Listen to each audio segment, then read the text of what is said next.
What's up, fellow Craymanes? Here's how you can get the Brass Rose Rapier in Crimson Desert. If you're collecting gear for Damien, here's another weapon for her. The Brass Rose Rapier offers 13 points in attack with level 1 buffs for critical rate and attack speed. It's got no abyss gears, but the 3 vacant slots are free for you to customize.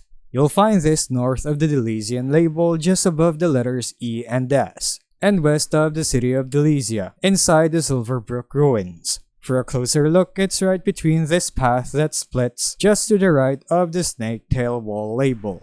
When you arrive there, you'll find these ruins, and what we're looking for is inside that tower. Just go inside that tower and look under the spiral staircase to the right. The rapier would just be sitting there, ready for the taking. Pick it up and you can give it to Damien. And that's all of it. If you found this video helpful, don't forget to like and subscribe for more Crimson Desert guides. Thanks for tuning in, and I'll see you in the next video.